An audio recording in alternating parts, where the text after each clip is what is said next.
Okay, tell me a little bit about how the three of you got connected. We were laughing and telling stories and jokes. And Shelley, why don't you start? Because I found out about you first. Okay. So these are my military sisters, and we all came together for the purpose of this cause of military housing, and we kind of all just got to know each other, and we advocate our behinds off, and we do whatever we can to change the narrative for military families. I feel that this is a matter of a national security issue, and what is happening with our men and women who protect and defend this country. If you're too sick to fight, you're too sick to defend the country. And I just really think that that's something that people need to understand. You know, taxpayers are paying the dollars for what is happening for military housing. Be informed and know what is going on. And, you know, I'm so blessed to have these women by my side. We have traveled to Congress multiple times. We do so many things together to advocate, to really bring awareness. We have since found in the past few years that this is almost at every installation that there is. And just when you think that, oh, not that one, you find out someone will call and I need help. And we're just happy to help in any way that we can. It's a bad situation, and blessed beyond measure to be able to have women that are smart, educated, and know what to do when it comes to crisis like this. And I really think that we're turning the tide. Yeah. Unfortunately, we've all been exposed to toxic mold, and that's why we're here. What has been your experience in a nutshell? I didn't really realize how bad our house was at first. My husband's active duty, and we moved to an Air Force base in San Antonio. And because of horrible maintenance and building practices, it was growing on the walls, it was growing in the bathrooms, it was in the HVACs, dust was everywhere. I couldn't quite connect the symptoms. I knew I felt really bad in the house, and I felt really better when I was out. And I saw my kids having rashes after they improperly cleaned vents. And I was just lucky enough to not have to experience that alone, because at the same time, I realized that there were other military families around the country experiencing similar things. And I had actually talked to Shelley and Lindsay on the phone and through the internet before, and just ran into them one day when everyone was at Congress for one of the first military housing hearings, and sat down next to Lindsay. So that was our first meeting. Wow. And Lindsay, tell us a little bit about your story. So we lived in a brand new built house at Camp Lejeune, and we were the very first tenants to ever live in this house. And as soon as we moved in, we started having to report maintenance issues. It was one after another, excuse me.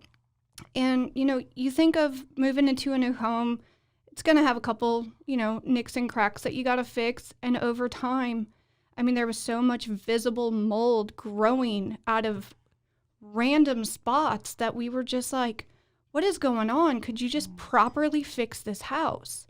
And when we would use those words, they would look at us like, well, we are properly fixing it. Do you really think that they thought that, or were they being told that to say that? I think we often have what's the greed to incompetence ratio here? Mm-hmm. And it seems sometimes in some situations it's very well, this is greedy. We know how much this is going to cost to fix. I was told that specifically on my home when I said, hey, we need to have this terracotta shingle come off. There's leaks everywhere. And then some of it is just crazy incompetence. We're talking about not replacing a wax seal whenever you take a toilet off. That's basic. Do you think it's incompetence, or is there a little bit of mismanagement? There's no property manager following up. Protocol. And there's, they just want to slap it on there and get it done and get you in there. Yes. And you're going, there's no roof. Basically, that's how dumb it reminds me, because we've had the same situation with flashing. Yes. Mm-hmm. That's actually what happened to me. Every house. Mm-hmm. Even though we told the builder, hey, We lost our home that was on MTV Cribs to toxic mold. Between the walls, we never saw anything. We just kept getting sicker and sicker because they didn't install the flashing right. Yes. Please install the flashing right. Yes. And they did not. So I don't know where to go from here other than I'm so grateful for each of you, and I'm sorry what you've been through, but what you're doing, standing up and speaking out about this, is bringing awareness to this problem. And have you seen that not a lot of people still know about this? I think it's a mixed boat. Sometimes you find people that have said, "Oh, I watched that congressional hearing. I just never thought it would happen to me." That was the same sentiment I hear a lot. I never thought that would be me. And I'm like, but honey, it's happening to so many thousands of us across the board. And when that does happen, they initially just go into the panic mode because they realize, okay, I'm living here. What do I do? And then it's, with the nonprofits, with other advocates, trying to figure out how to get them out of this situation. We don't just deal with what is happening forward facing. We're also dealing with retaliation. There are many people that I know that it's, the husbands come home and they're like, my commander said that you need to sit down and shut up. Multiple times. And it becomes, then whoever the spouse is that's in the service has to make a decision. Is it my career or is it my family's health? And that's just wrong all the way around. I just get mind boggled sometimes to think of, all of the stories that we've heard through the years. You were talking earlier about the flashing. In my specific instance, there was no flashing. I lived in a home that was 50 years old and never had flashing. So here I was in this house, and then when I started reporting my maintenance issues, it was a window. The window was on back order for a few months. But in the interim of the window being on back ordered, there was a hurricane that came through at the same time, and they left us in that house. So the problem just gets greater and greater. And, I think everyone at this table knows that mold starts to grow within 24 to 48 hours. I mean, that is something across the board that we have all learned, and it's just ingrained in our mind. It's almost traumatized us to some degree when we see those things happening. And where do you even go from there? Sometimes, you know what you've come from. You have flashbacks of deteriorating health that you went through.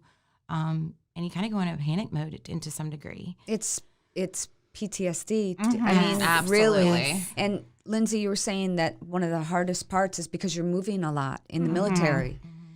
Do you walk into a house and go, oh my gosh, what is that black spot right there? What is, and do you smell? And I have goosebumps right now thinking because that's what I do. Yes. And our children do it now. Yes. Our children, my daughter, when we actually moved into a new home, I can never live into a home that hasn't had a mold inspection. Again, that's bottom line. But the problem is too, not all inspections are the same. Oh, absolutely. And they don't know what they're doing. I had to pay someone to come 4 hours from down in Texas to do a house that I trusted, that I knew their work, to come up to Oklahoma to look at the home that I bought. And we're going through with the mold inspector, and my daughter, who was, I think she was 9 at the time, was the one that found a speck of mold before the inspector did. That's how much. Really? Or they'll come home from school and say, hey, I think there's mold in my classroom. And I'll say, well, take a picture, let me see.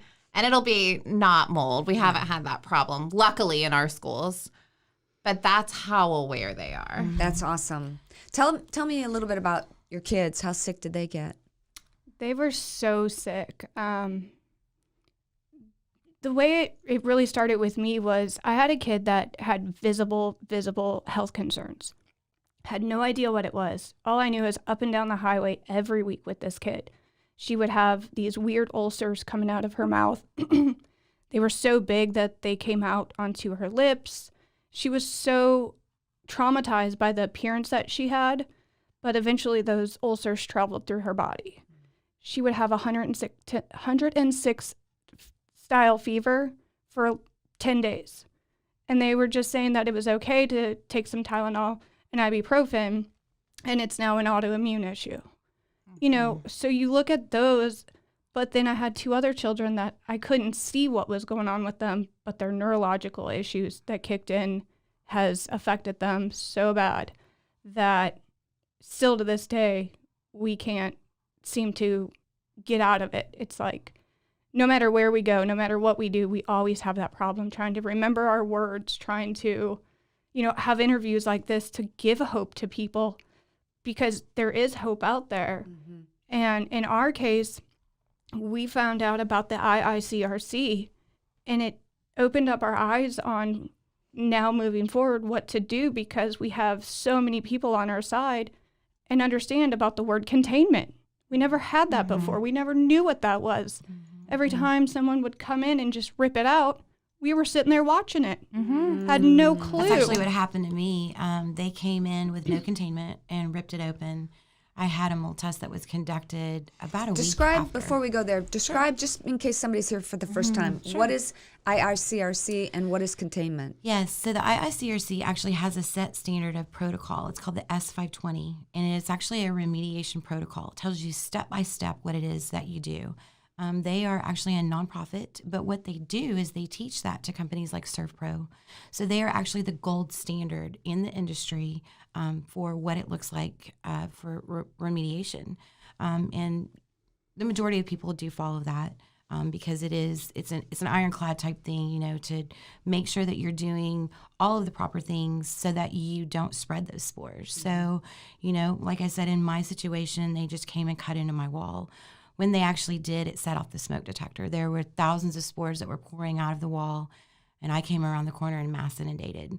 I had a mold test that was conducted about a week after that.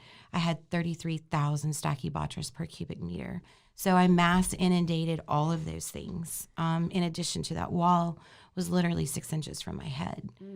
So imagine all these kids that are going through this in this base housing, at infants to teenagers, and they're all going through it too. And it's like, we can't, even though it shows that they're supposed to abide by that standard, we're now learning to start asking them to abide by those standards. And if we ask, we might get it, we might not get it. And do the spouses often get the brunt of the complaints from the higher ups because the wives are saying here's the thing, we're in the houses more. That's right. Absolutely. Than even the kids. That's why I got the sickest. I was at home more. Ted was on the road a lot. Yes. Rocco was in school, and I got the sickest. But it's when you can't help your kids. Yes. That's where it was like, it flipped a switch on me, and it brought out the mama bear. Yes. And, there's so many, I think, opportunities for us to look at each person individually. But that's the big problem too. We all get affected differently. Yes. And there's no one protocol, one treatment, a one-stop shop. Yep. Take this lozenge and you'll feel better. You have to treat the symptoms and detoxify your body. I think that's like really crucial for military families. It's especially when the spouses are home and sick and the husbands are deployed or traveling in TDY, as we call it. They come home and see their spouse and are saying, why are you so sick? What is going on? And it ends up creating marriage difficulties. So not only are they dealing with the everyday struggles of military life that we all deal with, but then you also have this friction between spouses that don't understand why you're so sick and why you just cannot get better.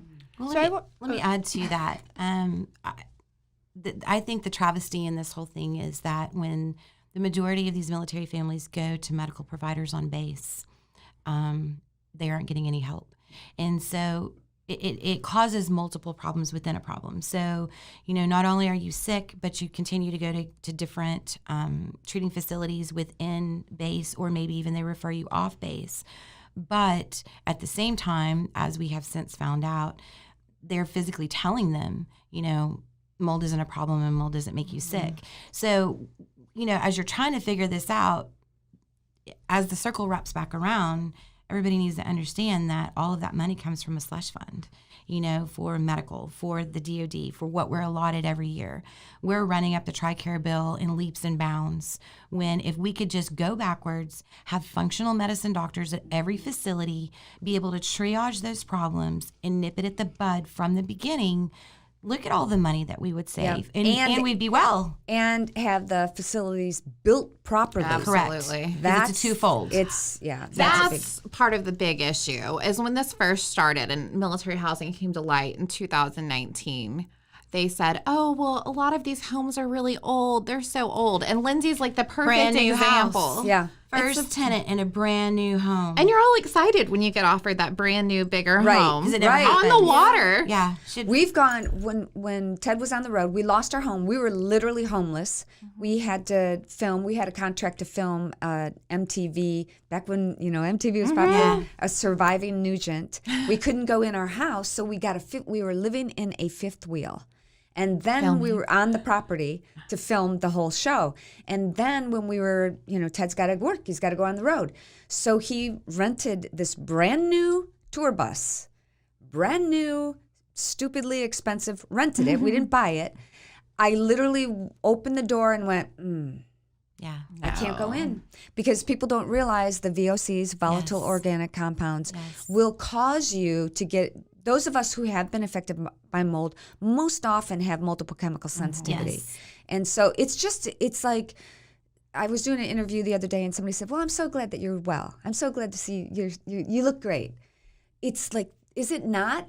It's a daily struggle. Watch me go down the laundry detergent aisle. Yes. And that's just a big one. scratching. And what people don't understand is that literally, even though we are well to the surface, what people don't understand is it's a daily battle. Yes. We have to think about, I actually visited a doctor one time and he said, listen, from this point forward, this is the rest of your life. Yeah. When you go into a restaurant, I want you to sit there 5 minutes. If you start to have a symptom, you need to leave. Yeah.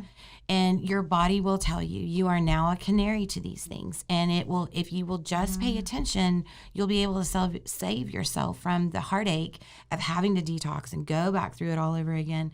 Because the detox process isn't fun. The problem, too, is, and I'm going to make this last statement and we'll wrap it up, but the problem, too, is running into people that you're surrounded with on a daily basis, family, friends, coworkers, that don't believe you. Yes. Oh, absolutely. And you've got to become bold and brave and strong and go, no, there is a Glade plug-in candle somewhere. I know that there is, and I'm going to find it. I had that same. So I literally was on post at Fort Sill, where we live, buying last-minute Christmas gifts, and people were spraying perfumes. Oh, I can't. And it was just a lot because there were a lot of people in the store, and I was supposed to go grab groceries afterwards. And so I'm telling my family, I'm going to go get groceries. Don't worry. We're going to get the last. And I came out of the store, and I was so sick. There was no way I was going to be able to go. I felt like I was going to be sick in the parking lot. It's a setback. Yeah. You know what? There is hope for people. Yes. And I'd love for each of you to just share one little bit of hope. If you were to talk to all of you, each of you have something important to say to yourself. I don't know how long ago it was that you were affected. What would you say to yourself 5 or 10 years ago? How would you encourage yourself, your younger self, that you're going to get through this? I think I would say trust your gut and do what's right, and don't worry about what the repercussions may be. Because if I could see myself now and see how I've gotten through this, is to just keep your head up, even when it's the worst. Keep your head up and keep moving on and trust your gut. Yes. What do you think, Shelley? I'm a Christian woman, and I truly believe that God gives us intuition on our gut for a reason. I've been on this journey for almost 12 years now. 5.5 of that was in federal court. And, when you move forward to do the things that we did and be able to prove that toxic mold, in fact, causes brain injury, keep your chin up. I say that to everyone I know. Listen to me. Keep your chin up and understand that God, yes, will give you more than you can handle, but he'll also give you the grace to make it through. And rely on the people in your community, your mold community. I mean, they're everywhere to some degree, and keep lifting yourself up. Don't stop. Never stop moving your feet. What do you think, Lindsay? I would say that when I switched over to go into the Christian world and start trying to find the positive out of everything, it allowed those doors to open, but those doors to shut on all those that were having negative on us, whether it was good or bad. But then there's hope out there for people like you that have made it awareness even more than just it being a military community, that it is everywhere. And there's people out there that want to help you. We're 3 of them, 4 of them with you. And we just want to continue to make change for this because it's not easy. Well, thank you all so very much for being here, for taking time out of your busy schedule. I'm so excited to meet you in person because I've communicated with you on text and everything. So thank you so much. We're going to put the links to your websites and how people can get in touch with you. And I'm so grateful that you guys have made it this far. I say guys, I told you I'm from Michigan, so I know you're not guys, but I appreciate each and every one of you being here. Thank you so much. Thank you.